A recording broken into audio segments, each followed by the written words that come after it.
呢個冬天不太冷，168蚊兩個人住恩平恒大全都豪華公寓雙床房，浸溫泉就係喺恒大全都浸異國風情溫泉。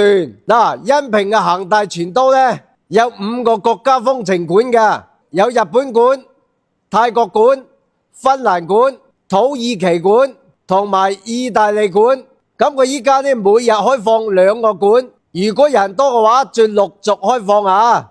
依家搞活動，只需要168蚊，住恩平恒大全都嘅豪華公寓，浸溫泉直接就喺恒大全都，暢享異國風情溫泉館。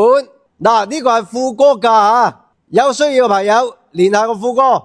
副歌平時介紹咁多好玩好食嘅地方俾大家。如果大家出嚟食飯，記得嚟我間都會山莊啊！我哋都會山莊專食新鮮無花果雞，我足足俾成2斤嘅新鮮無花果嚟煲湯，啖湯又潤又清甜。依家仲有清湯羊食羊排，我今年呢用嫩羊嚟做清湯羊，呢嫩羊呢又唔酥又唔韌，而且仲有奶香味啊！想食嘅朋友就嚟都會山莊啦，我喺都會山莊等你哋啊！